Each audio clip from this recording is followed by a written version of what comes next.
to Pigskin Frenzy on this wonderful Thursday afternoon. Thank you for joining us. I'm Joel Norris, and whether you're watching on YouTube, listening on Spotify, listening on Podbean, or listening on Apple, a big thank you for taking some time out of your Thursday to just sit back, watch, and listen to some NFL coverage presented by me. Now, if you're watching on YouTube, subscribe to the channel, like each episode, leave comments down below. If you're listening on Spotify, Apple, or Podbean, all you got to do is just hit that follow button and share it around with others. Now we have X, Instagram, and Facebook. All you got to do is type in Pigskin Frenzy in the search engine. Follow, like the pages there. You'll get episode updates. You'll get news and highlights from across college and NFL football. There is a trivia question on today's Instagram story. Go and answer it, as well as all things up to date for Pigskin Frenzy. Now, NFL Day today. I'm excited. Week 7 NFL recap. I was 1 for 3 in my games for last week. The top matchups for last week on Pigskin Frenzy, 1 for 3 in picks. You're thinking, man, you kind of nailed it on the head, as you're all saying sarcastically. I expected it to go much different. Sometimes the game just hits you different. You know what I mean? Any given Sunday, any given Saturday, some of these games can flip-flop on a dime, you know? So, 1 for 3.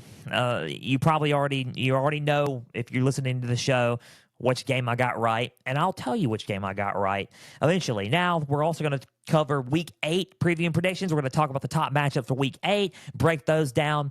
We also, going to give you some update on a trade, a signing, as well as the Pigskin Frenzy injury report. Yay, injury report. That means I'm being very sarcastic. I dedicated a whole segment to injuries. I do not like that. I still feel like we need to protect the players and limit, training camps and limit preseason games in order for a lot of these guys to play a full 18-week season. I cannot stand that these guys are getting hurt. It breaks my heart because they want to play the game they love, and I wish all of them a speedy recovery. But there's also returns to the field, which is good there. So we're going to break down the injury report. We're going to break down, a trade that just went down before the deadline. Deadline is Tuesday, ladies and gentlemen. Halloween, trick or treat. Trade deadline ends 4 Eastern Tuesday. And we're also going to talk about a big signing that happened yesterday. So keep plugging into Pigskin Frenzy. Subscribe to the channel if y'all are watching on there. Like each episode. Leave comments below. Also, Podbean, Apple, Spotify, if you're listening on there, share around with others, follow on there. On the socials, X, Facebook, and Instagram. Just keep plugging in. Follow the pages there on Pigskin Frenzy and just keep up with everything up to date with Pigskin Frenzy. Also, message me. Don't be afraid to message me. Don't be afraid to comment and say what I'm doing wrong and talk about what I'm doing right. Or if you just want to talk about some football, if you have a question for me, I'll answer it on the show. Just keep plugging in to Pigskin Frenzy and give me feedback, because that's what makes the show improve, and that's what makes the show better in general. So let's talk about the trade and the sign before we break down into Week 7 recap. So off the field stuff that will bleed onto the field. The Titans have made a trade, ladies and gentlemen. This was reported about Monday.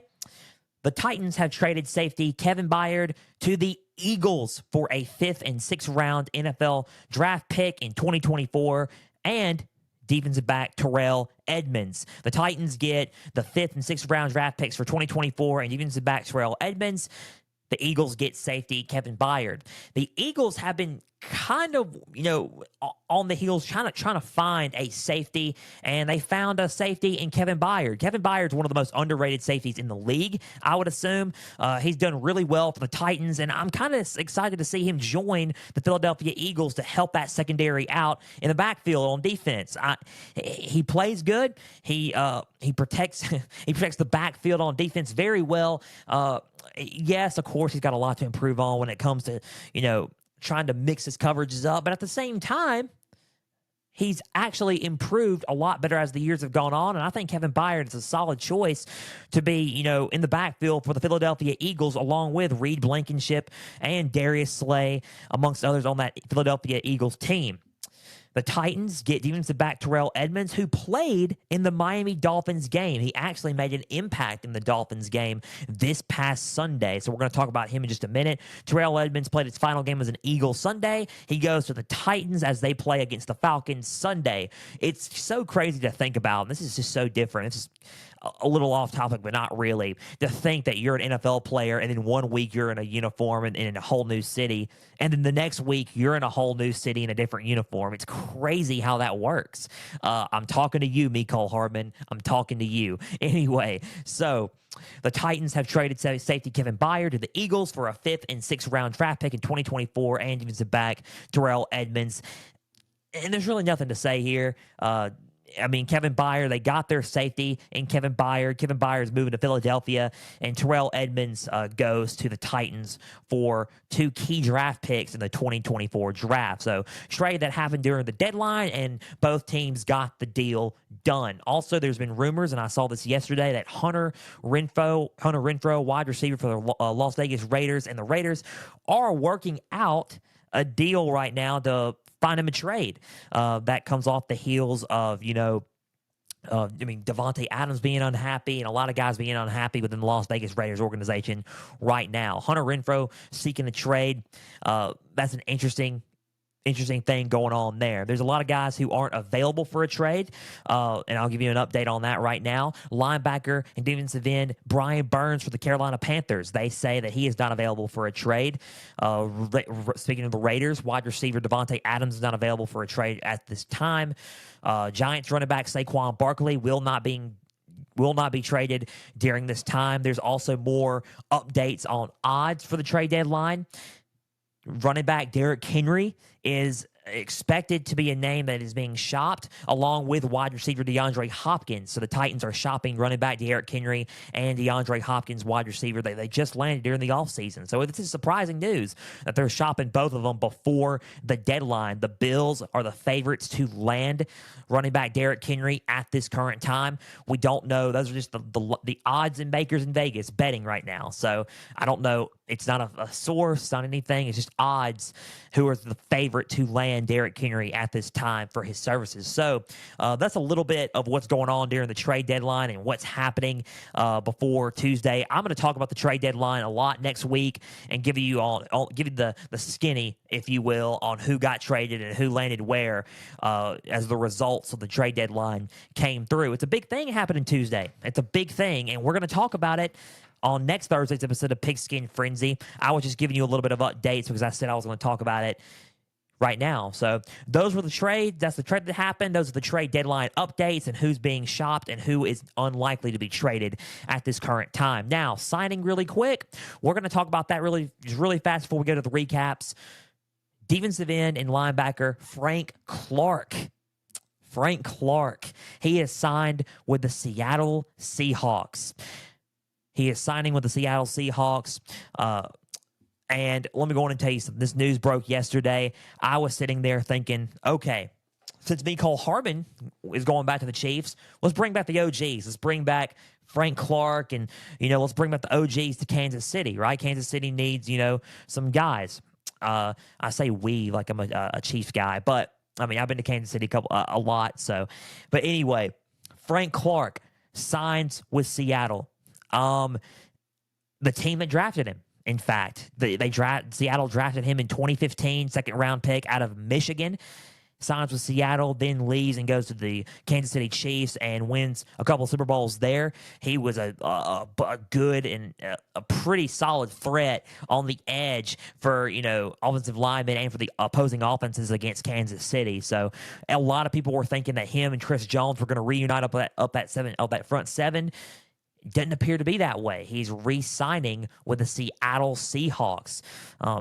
Do not know the terms and conditions of the deal, but all I know is that Frank Clark is reuniting with Seattle and returning back to where he got drafted in the NFC West. So Frank Clark goes to Seattle. Expected him to go to Kansas City. I was totally kind of shocked about that, but nonetheless, Seattle has a big boost on that defensive front. and they kind of need it. If he plays Sunday, that will be a good question. I expect him to play Sunday. So we're going to see what happens with Frank Clark. He got released by the Denver Broncos because he signed with the Broncos during the offseason after the Super Bowl win for what he had with the Chiefs. The Broncos released him, and he is now signing with Seattle. Most likely, and probably could suit up for the Seattle Seahawks against the Cleveland Browns Sunday. So, signings, trades, been through all that. How we feeling? I think we're feeling pretty good. Keep plugging in. That's all I got to say right now. Week 7, because now we got to get into some football, some on-field stuff. Week 7 NFL recap. Let's break down the Baltimore Ravens and Detroit Lions game. You're like, no, let's not talk about it. A lot of Lions fans that are listening here are like, no, let's not talk about this game. We got to talk about it. I'm sorry. We have to. I picked the Detroit Lions to win this ball game. I said it was going to be a lot close. It was going to be close. Round 27-24, around that score. I was dead wrong about the whole game itself. Final score, Ravens 38, Lions 6. Wow, it was a game where the Lions kind of ran into a wall a little bit. It seemed like they go to Baltimore. They end up getting, punched in the mouth a pretty good bit, and 38-6 is what the outcome was. Let's go with the stats, and then we'll talk about the game. Lamar Jackson was 21 for 27 with 357 yards and 3 touchdowns, 9 carries with 36 yards and a touchdown. He had 4 total touchdowns with a total yards about 393. I think he was impressive in this game. Gus Edwards, 14 carries for 64 yards and a touchdown. He also had an 80-yard reception. Zay Flowers, 4 receptions with 75 yards. Mark Andrews, 4 receptions with 63 yards and 2 touchdowns. Odell Beckham, 5 receptions with 49 yards. Rashad Bateman had 2 receptions with 36 yards. Nelson Aguilar had a 12-yard touchdown reception. And the Ravens defense played a stellar game, led by defensive back Arthur Mollett and safety Kyle Hamilton, as they both combined for 14 total tackles. And safety Geno Stone also made an impact with an interception. Let's go with the Lions really quick before we break down the game. Jared Goff, 33 for 53 with 284 yards and an interception. Jahmyr Gibbs finally seeing some action for this Lions offense. He's hadn't been seen a whole lot, been playing a whole lot, but now he played a good chunk of this game. 11 carries with 68 yards and a touchdown, 9 receptions with 58 yards. Amon-Ra St. Brown, 13 receptions with 102 yards. Sam Laporta, 6 receptions with 52 yards. And safety Kirby Joseph with 10 total tackles, and safety Tracy Harris, the third, with 7 total tackles, made the biggest impact for this defense. The defense did get 1 fumble, but other than that, they couldn't get much going later on in the game. They only, they got 38 points put up on them, and the Lions only scored 6 to capitalize and answer back the points that were being scored on them. So the whole game was the premise of the Lions kind of looked a little like out of sync a little bit. For the first time this season, it looked like the defense kind of got roughed up in the line of scrimmage and in the battle up front. I think the battle up front it's weird because Benito Sanchez is on the team. You got guys like Benito on the team. You got guys like Aiden Hutchinson on the line, and those guys are getting beat up front when normally this season they haven't been getting beat up this season. Against the Chiefs, they looked good against Kansas City, and they won the line of scrimmage battle against Kansas City. But Baltimore was like the first time where they lost up front. And I feel like the Ravens just kind of exploited and picked their matchups right and ended up capitalizing on a lot of the mismatch of opportunities that the Lions presented to them. So the Ravens look really solid on offense. They look pretty good on defense. They only held the Lions to 6 points. And the Lions have been scoring more than 6 points a game. They've been scoring up to 20, 30 points a game. So pretty solid job overall on all aspects of the game by the Baltimore Ravens. Final score, Baltimore 38, Detroit 6. The Lions go back to the drawing board. We'll see what happens here. They play the Raiders Monday night on Monday Night Football, their first Monday Night Football game since 2018, I believe. Don't quote me on that. I think it's 2018. And then the Ravens lining up in the AFC North, still the top of the food chain. Had another impressive win against the Detroit Lions. Let's see what happens with the Ravens here. Moving on to that one. Broke down the game a little bit. They just seemed a little bit out of sync compared to Baltimore. Cliff notes here. Baltimore was the better team that day. The Lions, I still believe in the Lions. My opinion didn't change on them. Ravens 38, Lions 6. So let's go and move on to the Chiefs and the Chargers. The game I got right. The game I got right. I'm just going to spoil it. I picked the Chiefs to win, and they did. Final score, Chiefs 31, Chargers 17. Let's read the stats, and I will tell you about the game. Patrick Mahomes, ladies and gentlemen, 32 for 42 with 424 yards and 4 touchdowns with an interception, 4 carries with 29 yards. 4 touchdowns and 424 yards. He's a lethal weapon. He is a lethal weapon. Sorry, I was looking at my pen here. It was open. I was like, oh, I hope I'm not getting anything on my hands. But he's a lethal weapon. Mahomes, face of the NFL, best quarterback in the league by far, 424 yards. He leads the league in passing touchdowns as well. Isaiah Pacheco, 13 carries with 32 yards, 4 receptions with 28 yards, and a touchdown. Travis Kelce, unbelievable. When Taylor Swift's in the building, ladies and gentlemen, he goes off, okay? And it's the truth. It's statistically proven. He goes off. He averages 46 yards, per game without Taylor Swift. And when she's in the building, he averages about 100 yards per reception. So, unbelievable. Unbelievable. 12 receptions with 179 yards and a touchdown for Travis Kelce. Marquez Valdes-Scantling, 3 receptions with 84 yards and a touchdown.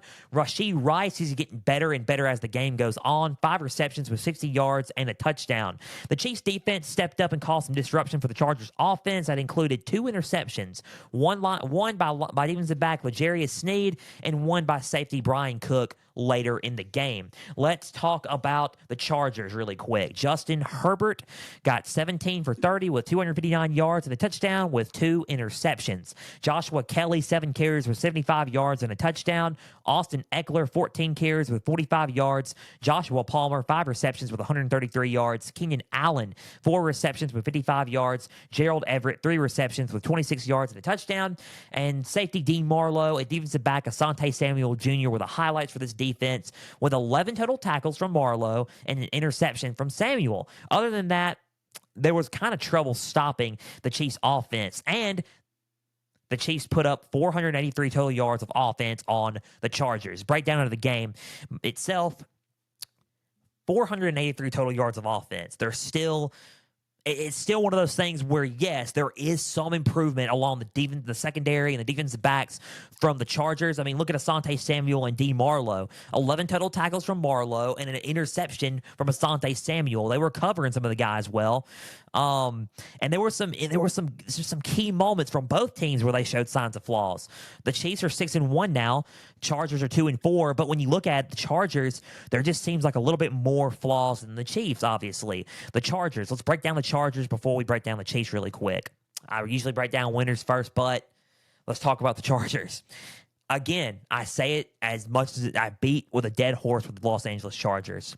I say they could be so much more than they actually are. They really could be. They could be so much more. And if you're looking on YouTube, looking at me dead in the face, they could be so much more than they actually are. It's just coaching, I think, and I wholeheartedly believe that. I think the Chargers, their coaching needs to improve or change. I think the Chargers have a solid team on offense. They got Austin Eckler. They got Keenan Allen. They got Justin Herbert. Mike Williams, even though he's hurt, it's just my honest thoughts on it. I think that they look, in my opinion, they look great player-wise and skill-wise. They got Asante Samuel in the backfield and secondary. They got Derwin James. They got Dean Marlowe. They got a lot of these guys up front. They got Joey Bosa on the front 7. Khalil Mack. They got Khalil Mack. Guys, it's one of those things where for the Chargers, and you look at everything, they got some good talent on that team, but 2-4. They're not with the talent that they got. They're not a 2-4 team. It's got to be coaching. The reason why the defense is total 32nd in defense and almost dead last in defense is because of coaching. And I honestly agree with that statement. I think that the Chargers need to improve in that department, and I think that the Chargers need to, try to figure out a way to improve and get better. So the Chargers, 2-4, 483 total yards of offense. That shouldn't be happening game by game for the Los Angeles Chargers, not with the talent that they got. So something's got to change for the Los Angeles Chargers. They can be so much more than they actually are currently. The Chiefs, they look good in pretty much every aspect of the game. I would say there were some areas on defense where they could have improved.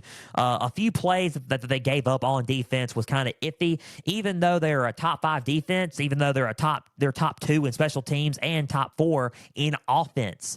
I think number 4 in offense, number 2 in special teams, and number 5 in defense, which is surprising. They're top. They're the only team in years that have been top 5 in all categories and all aspects of the football game. Impressive by Kansas City, especially when you're coming off of a Super Bowl win and a Super Bowl season. Impressive. And it's scary to think about, who's going to stop them in the AFC. I don't know necessarily right now, but they're 6-1. They're rolling.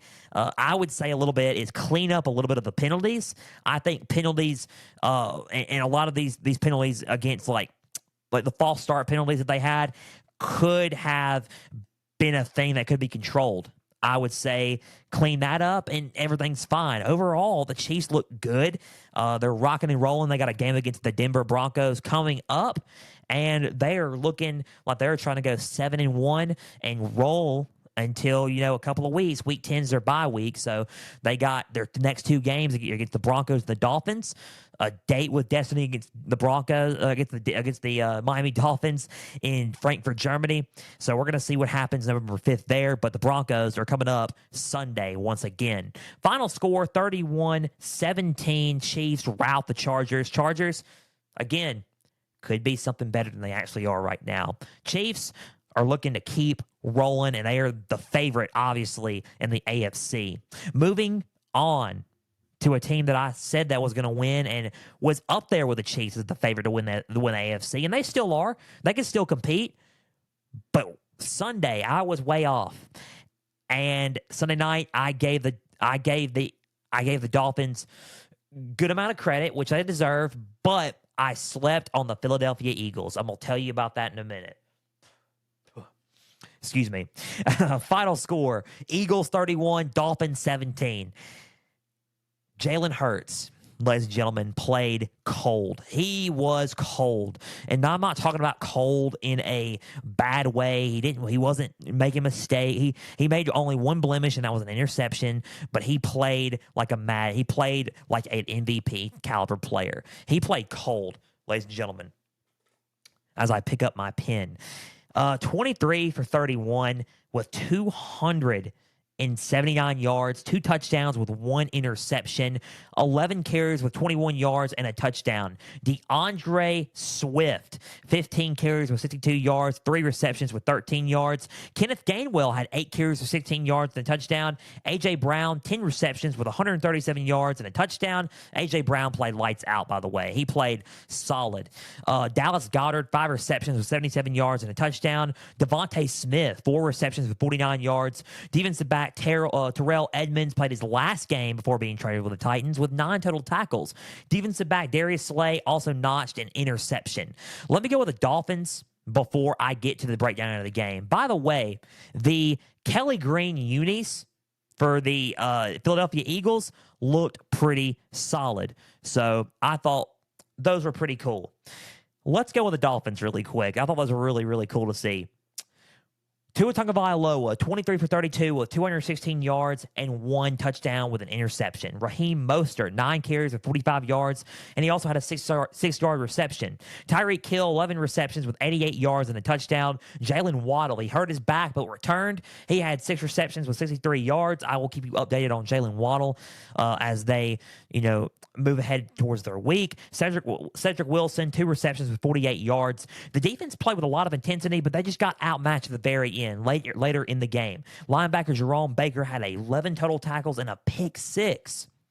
Defensive back Kader Kahu also had 6 total tackles and made an impact as well on the defense for the Dolphins. Now, breaking down the game, and when you look at, the two teams, I slept on the Philadelphia Eagles.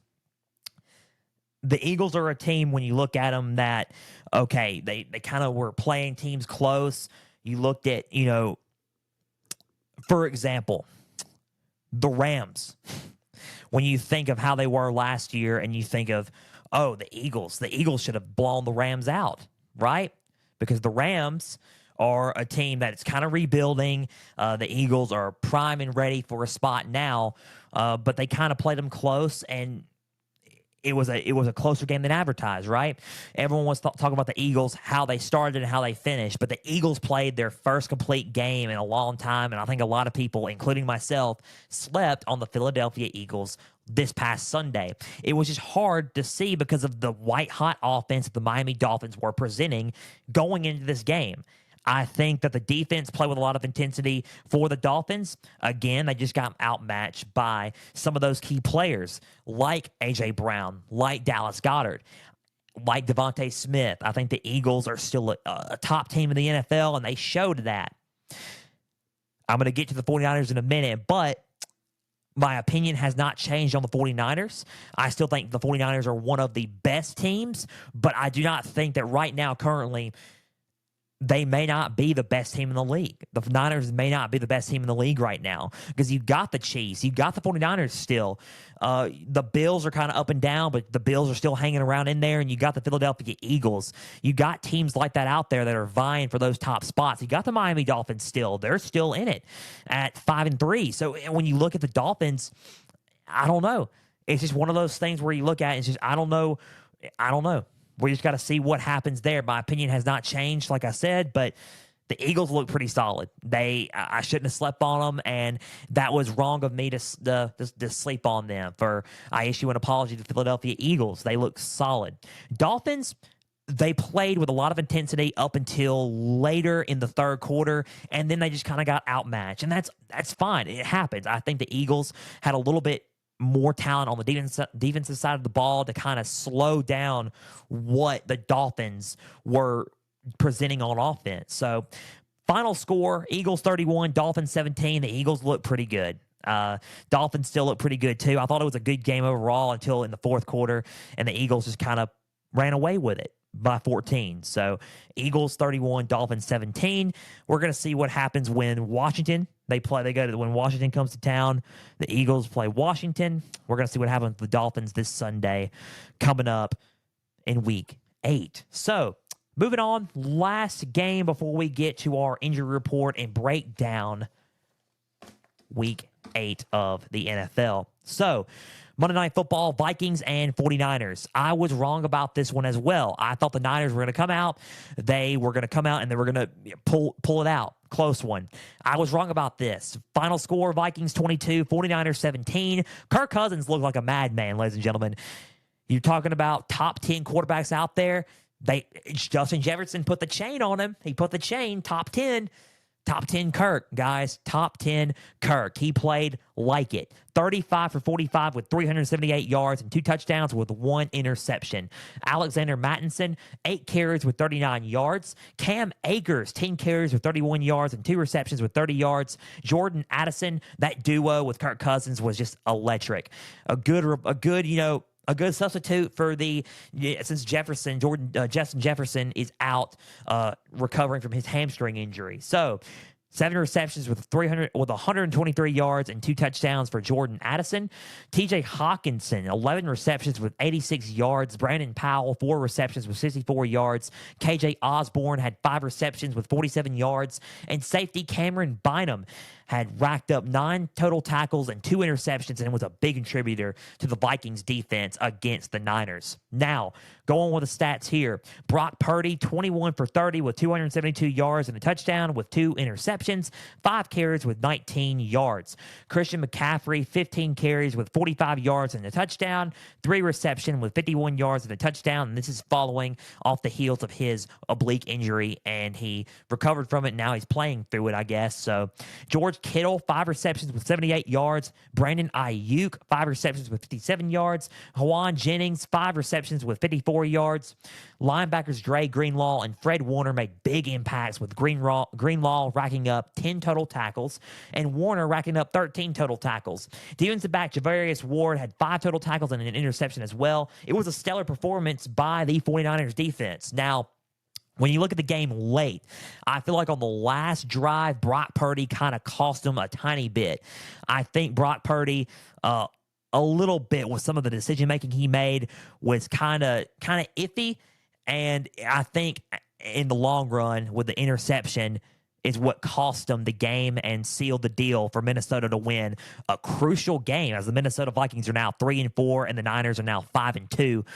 When you look at the thick of things, a big contributing factor was the decision making by Brock Purdy.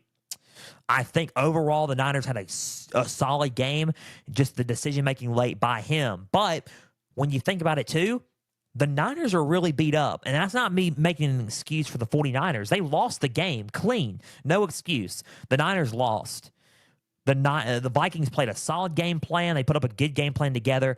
They played well. Kirk Cousins played like a top 10 quarterback. Give all the credit to Minnesota. There was nothing that Minnesota didn't really do wrong in that game. They played lights out. That's my thoughts on Minnesota in this game. But when you look at the Niners, they were beat up. They're really beat up. They didn't play. They don't have Debo. Debo is a big part of their playbook. I know you think that he may not be, as effective as a McCaffrey or, but in the throwing game and as a Swiss Army knife kind of player, he has a lot of he's a big part of their playbook. He missed this game, and he's missing Sunday. That's a big part of their playbook. Trent Williams is a big part as well. He is a big contributor to that offensive line, and he was out as well. So they were missing a big part of pass protection.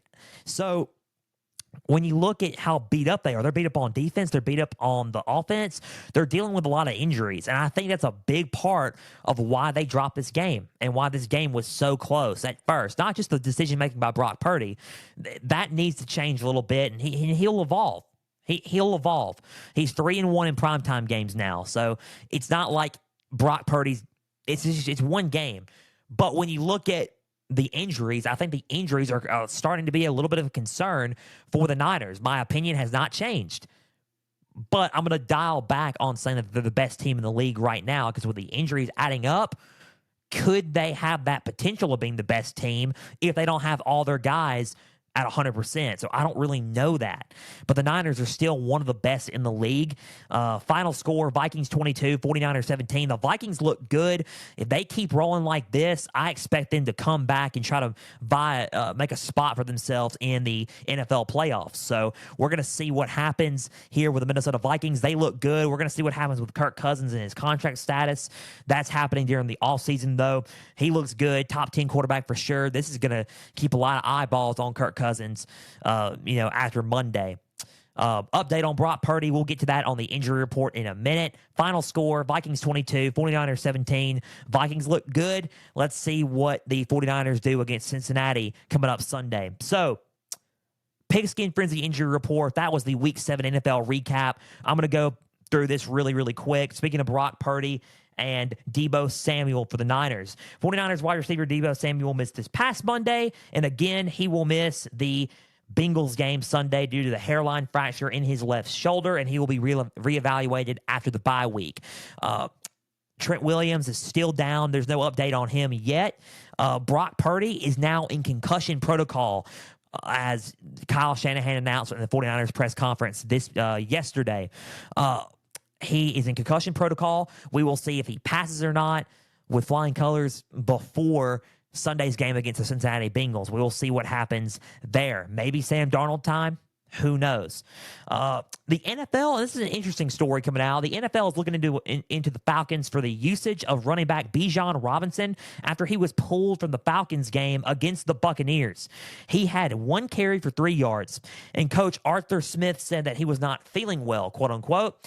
And ESPN notes that Robinson said he was feeling completely out of it and stated that and started feeling weird, as well as having headaches on Saturday night, but did not add him to the injury report or notify the league. You have to notify the league about that stuff, and they didn't really notify the league. I don't know why.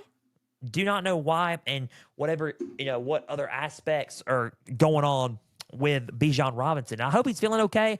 I hope he starts to feel better, and thoughts and prayers are with him as well. But it is kind of strange. I would kind of like some clarification on why they didn't add him to the injury report and why they just pulled him all of a sudden if he wasn't feeling okay. And he was feeling like this before the game. So that's why you got to add stuff, and that's why you got to notify the league. And it's interesting. I just want some more clarification on that. And hopefully we'll get some more updates on that as well.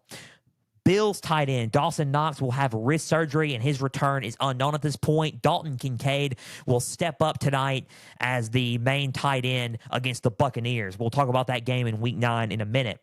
Browns quarterback Deshaun Watson was supposed to start Sunday versus the Seattle Seahawks. I had it in my notes. But now, according to head coach Kevin Stefanski, he passed concussion protocol, but his shoulder is still a little bit bothersome, and it's bothering him a little bit. So he will be out versus the Seattle Seahawks this Sunday, and P.J. Walker, quarterback for the Browns, will start in place for Deshaun Watson there. So good injury update there. Now, Giants running back Saquon Barkley returned a week ago against the Bills. I forgot to mention that. And he even scored the game winner against the Commanders this past Sunday. Barkley is back. We don't have any updates right now on Daniel Jones. He's looking day-to-day still. We don't have any updates on Andrew Thomas. He's looking day-to-day. And the Giants should be getting back some reinforcements coming up this week in a big game here. So Chiefs linebacker Nick Bolton, he will miss the next 2 months after suffering a dislocated wrist this past Sunday versus the Chargers. He is expected to have surgery on his wrist. So that's the latest on the injury updates. One more big injury update, actually. Ryan Tannehill with his ankle will not play Sunday against the Falcons. Rookie quarterback Will Levis will start, and he will make his debut as the primary quarterback this Sunday. Malik Willis will also get a chance to play, but Will Levis will be the main quarterback for the team Sunday. So Ryan Tannehill will not play due to an ankle injury against the Falcons Sunday. That is the Pigskin Frenzy NFL injury report, and those are all the injuries that I have to report on. I will update you more on X and on social media as we get closer to the weekend and as we hear more about updates on a lot of these injuries. So, Week 8. Let's kick it off. Week 8 preview and predictions before we conclude today's episode of Pigskin Frenzy. Tonight's game, Thursday Night Football on Prime with Al Michaels and Kirk Herbstreit on the call. Buccaneers at Bills. Very underrated game. Both of these teams kind of need a win. The Bills had a heartbreaking loss against the Patriots. Mac Jones with Mike Gesicki hit a go-ahead touchdown to him for the win. 29-25 loss to the Patriots. The Buccaneers had a heartbreaking loss to the Falcons, 16-13, and now the Falcons have control of the NFC South. Both these teams need a win for their respective playoff hopes and just record because it's going to help later on in the season. So, keys to the game, and let's break down both games. The Buccaneers need to find a way to contain Stephon Diggs and Gabe Davis. I think controlling the receivers that the Buffalo Bills have presented and their game plans that they got for them this season, the receivers now more than ever are a big part of their game plan. And they have always been, yes, but the way he has been going off and throwing the ball usually in these games and with the yards that Stephon Diggs has been getting, I mean, I don't know. I mean, I would think that's a big key for the Buccaneers right now is to kind of slow down the pace and contain Stephon Diggs and Gabe Davis. If they slow them down and try to neutralize them from the equation, then hey, it's football math, right? Easy peasy, and the Buccaneers could find a way to sneak to a win. The Bills' key for this one is Josh Allen needs to play like Josh Allen and needs to play like him consistently. What I mean by that is play like Josh Allen and play like the MVP type caliber quarterback that we know of, but yet again, play consistently. Play like this consistently. Drop 300 yards and 3 touchdowns a game. Go off like you have been doing. But then the next week, he's struggling a little bit. It's like an itch or something that you just can't get rid of. You got to play consistent football and you got to play your game consistently. I think if Josh Allen plays like himself and he plays it consistently, the Bills are a hard team to beat in reality. Who is going to win this game? It's going to be close. Honestly, I can see this game going either way at this point. Both teams need a win. but I'm going to say the home team favors it. Give me the Buffalo Bills winning this game tonight. I say it's going to be a close game. I would say by a score of 17-10, most likely. Bills 17, Buccaneers 10. I don't think it's going to be a very high-scoring game. I think the defense for the Buccaneers are solid enough to try to keep them in this game, and I think the Bills beat them by maybe a touchdown within 9 minutes of the fourth quarter. 17 Bills, Buccaneers 10, and Buccaneers move to 3-4 while the Bills move to 5-3 tonight. So moving on, Jaguars at Steelers. I haven't talked about the Steelers that much, but it's about time we start talking about the Pittsburgh Steelers. They are the most underrated team in the NFL. Listen to what I just said and just pay attention for a second. They are the most underrated team in the NFL. They have a win over the Baltimore Ravens. It's a key division win, and they're up there. They're competing, and I would kind of keep note and take note on the Steelers and what they got going on there. Jaguars, I would also take note on them. They look solid as well. This game is a team where both teams probably could afford the loss at this point, but maybe it could add up later in the year. Who knows? But Jaguars 5-2, Steelers at 4-2. Something's got to give in this game. Key for the Jaguars. Their defensive line wins the line of scrimmage battle. I think if they win up front, in the front seven, they have a good shot at winning this game. It's led by Tavon Walker. Tavon Walker is a solid defensive lineman, and out of Georgia from last season. He played a good rookie year. He's having a good sophomore season so far. Big key component to the Jaguars defensive line. If they win the line of scrimmage battle and add some pressure to Kenny Pickett in this offense, I think the Jaguars have a shot at probably, pulling this one out in a close one. Now for the Steelers, Kenny Pickett's just got to create some explosive plays for the Steelers offense. Just find the matchups, create and exploit those explosive plays like you've been doing.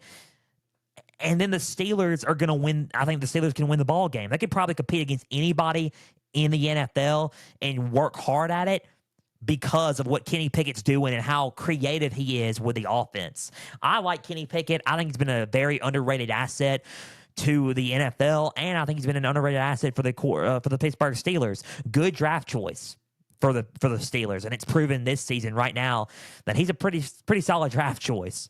So I would say just let Kenny Pickett be creative in the offense and let him create those explosive plays to try to, pick up those matchups, those correct matchups for the Steelers to win the game. Who do I have winning this ball game? Close game. I like both teams. I'm very high on both teams, but why not, man? Give me the Steelers. They're riding on a high wave of momentum. The Steelers won a game against the Los Angeles Rams this past Sunday after a bye week. The Steelers look solid. Give me the Steelers. Jaguars go to 5-3. Steelers go to 5-2. I say they win this game by a score of 28-20. Steelers 28, Jaguars 20. They go home with a loss of the Steelers. The Steelers keep up with a high wave of momentum. 5-2 for the Steelers and 5-3 for the Jaguars. Steelers 28, Jaguars 20. Moving on, Bengals at 49ers. This game is interesting because of Bengals coming off of a bye week. They need a big win here. Coming off a bye week, they are 3-3. They kind of need a big win here in terms of seeding in the playoffs. If they make it to the playoffs, I'm not assuming or anything, or just for morale purposes, they kind of need this. They kind of need this game. Bengals are in a game where for seeding, if they go to the playoffs, for seeding stature, they probably need a win. They don't need to afford to lose too many. For the 49ers, 5-2. For morale purposes as well, they're kind of in a situation where they probably need the win as well. They've lost 2 straight. 1 to the Browns in an upset, and number 2 to the Vikings this past Monday on Monday Night Football. So they kind of are in, these two teams are kind of in situations where they probably need to probably pick up a win here. The key to both teams, and it's kind of simple, it's football 101. The 49ers need to control the line of scrimmage. Control the line of scrimmage, pressure Joe Burrow, get sacks, and just beat the offensive line. The offensive line for the Bengals has been kind of struggling a little bit this year, and it's been costing them some of these past 3 games. So I would say a little bit for the Bengals, pressure the Bengals offensive line. And for the Bengals, control the line of scrimmage. It's pretty simple. It's pretty simple. For the Bengals, key is to control the line of scrimmage. Block for Joe Burrow. Let Joe Burrow hit up Jamar Chase, or Mr. 7-Eleven, as he calls himself, always open on Sundays, right? Let him open up to Jamar Chase and let him connect bombs down the field and make creative and explosive plays for points. And if the line can hold up long enough and control the line of scrimmage, the Bengals have a shot at winning this game. Who do I have winning this game? Close ball game. It's in Santa Clara. Normally, I would favor the home team, but I'm going to have to go with the Cincinnati Bengals in this one to upset the Niners and hand the Niners their third straight loss. Bengals by a score of 21. Bengals 21, 49ers 17. Bengals 21, 49ers 17. Similar score to the Vikings score this past Monday for the Niners. I think the Niners will go 5-3, but they will come back from this. They will come back from it and still be in the thick of things come later in the year, because the Niners are a playoff team. I think the Bengals need the win a tiny bit more than the Niners do. The Niners are not in desperation mode by no means, but I think the Niners at this point are beat up, and I think the Bengals have a shot at capitalizing on that. I think the Niners are beat up. They have a shot at capitalizing on that. So I think the Bengals pick up the win and capitalize on the injuries and on the depleted. It looks like a depleted right now 49ers team due to these injuries. So 21-17, Bengals over the Niners in an upset to hand the Niners its third straight loss.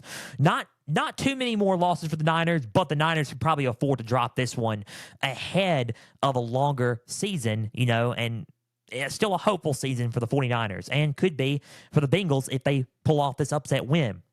Last but not least, before we conclude today's episode of Pigskin Frenzy, the Browns and the Seahawks. I picked this game because I am kind of intrigued by it. I'm kind of intrigued because they're both 4-2. They're both 4-2. Both of them have got some good lines, and I think this game is a very basic game, kind of like the Bengals and 49ers. It's a line of scrimmage battle, and I think it's very, very key. Browns have statistically a top 3 defense in the league. Myles Garrett's been putting up numbers this season. He has been going off for the Browns. So let's talk about this game for a little bit. Browns defense for the win, for the key to win. They need to cause chaos for the Seattle offense, which means pressure Geno Smith into making some turnovers and some critical errors, pressure them in general, and cause sacks, cause turnovers, cause a lot of miscues for that offense to, think twice about everything, right? That's the key for the Browns. But for the key for the Seattle team is the same thing. This defense needs to cause chaos for the Browns offense. And I think it's a good opportunity for the Seattle defense to do that with Deshaun Watson hurt, Jerome Ford hurt. The injury bug has kind of bitten the Browns a little bit on the offensive side of the ball. When you look at it, I think this is the perfect moment in time for a good key like this for the Seattle Seahawks to strike. They signed Frank Clark. If Frank Clark plays Sunday, he can be a big part of this. So key for the Seattle defense here. Both teams on offense, a little bit, okay. They're not bad, but they're not the best offensive teams. Kenneth Walker, I favor them in the running game for sure. I think Kenneth Walker is a solid back. When you break down the game, they win on the running game. The throwing game, right now, Geno Smith is the more experienced quarterback out of P.J. Walker, but who's to say P.J. Walker doesn't have a solid game? Who knows what happens? I think this game's going to come down to who wins on the line of scrimmage, who wins defensively, and who has the better defense in this one. 4-2. Who do I have winning this game? I got Seattle winning this game close. I think the Browns are a solid team. They're an underrated team. I think with Deshaun Watson, they're a lot better. I think if Deshaun Watson was playing, and I thought he was, yesterday my pick was the Browns because I thought the Browns were going to have Deshaun Watson. They don't have Deshaun Watson. Now my pick is the Seattle Seahawks. Give me Seattle winning this game.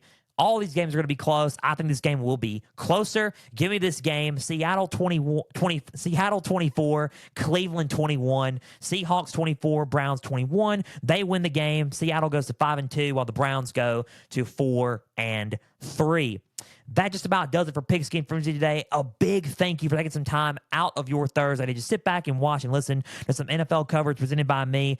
If you're watching on YouTube, subscribe to the channel, like each episode, leave comments down below. Spotify, Podbean, and Apple. Share around with others and follow on those platforms as well. X, Instagram, Facebook, all you got to do, Pigskin Frenzy, follow, like the pages there. Episode updates, trivia questions on Instagram stories, news and highlights from across college and NFL football, and all things up to date for Pigskin Frenzy. Just keep plugging in there. Big thank you again. Enjoy your weekend of football. It's going to be a good weekend, college and NFL weekend of football. Early Halloween treat for us as well. And Tuesday we'll be back as we discuss, week 9 of the college football season and going into week 10. And I will unveil the first set of the Pigskin Frenzy college football playoff rankings before the college football playoff rankings are revealed the night after the podcast comes out. So for everybody out there, I'm Joel Norris signing off, and stay the course.